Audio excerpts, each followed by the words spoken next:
Hi friends, Tungabhadra dam ಮಟ್ಟ ಮತ್ತು ಒಳಹರಿವು ಮತ್ತೆ ಇಳಿಕೆ ಅನ್ನೋದು ಕಂಡಿದೆ. ರಾಜ್ಯದಲ್ಲಿ ಮಳೆಯು ಕಡಿಮೆ ಆಗುವುದರಿಂದ ನದಿಗಳಲ್ಲಿ ನೀರು ಅನ್ನೋದು ಕಡಿಮೆಯಾಗಿ ಹರಿಯುತ್ತಿದೆ. ಇದರಿಂದ ಜಲಾಶಯಕ್ಕೆ ಇಂದು ನೀರನ್ನೋದು ಕಡಿಮೆ ಶೇಕಡಾದಲ್ಲಿ ಕಡಿಮೆ ಪ್ರಮಾಣದಲ್ಲಿ ನೀರನ್ನು ಸೇರುತ್ತಿದೆ. ಇದರಿಂದ ಜಲಾಶಯ ತುಂಗಭದ್ರಾ ಜಲಾಶಯ ನೀರೆಂಬುದು ಮಟ್ಟ ಇಳಿಕೆ ಆಗಿದೆ. ಚಾನಲವನ್ನು ಇನ್ನೂ ಸಬ್ಸ್ಕ್ರೈಬ್ ಆಗಿಲ್ಲ ಅಂದರೆ ಕೂಡಲೇ ಸಬ್ಸ್ಕ್ರೈಬನ್ನು ಮಾಡಿಕೊಳ್ಳಿ ಮತ್ತು ವಿಡಿಯೋವನ್ನು ಲೈಕ್ ಮಾಡಿ ಮತ್ತು ಶೇರ್ ಮಾಡಿ. ಜೈ ಜವಾನ್ ಜೈ ಕಿಸಾನ್.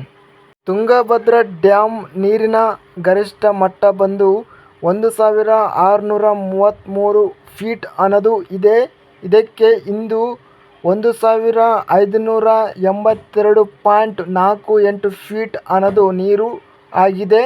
ಇನ್ನು ನೀರಿನ ಗರಿಷ್ಠ ಸಾಮರ್ಥ್ಯ ಬಂದು 105.788 TMC ಅನ್ನೋದು ಇದೆ. ಇದಕ್ಕೆ ಇಂದು 5.79 TMC ನೀರು ಅನ್ನೋದು ಸೇರಿದೆ. ನೀರಿನ ಇಳುವರಿ ಬಂದು 3.23 TMC ನೀರಿನ ಇಳುವರಿ ಆಗಿದೆ. ಇನ್ನು ನೀರಿನ ಒಳಹರಿವು ಇನ್ಫ್ಲೋ ಆಫ್ ನೀರು ಬಂದು 759 ಕ್ಯೂಸೆಕ್ಗಳು ಮಾತ್ರವೇ ನೀರು ಬಂದು ಸೇರಿದೆ.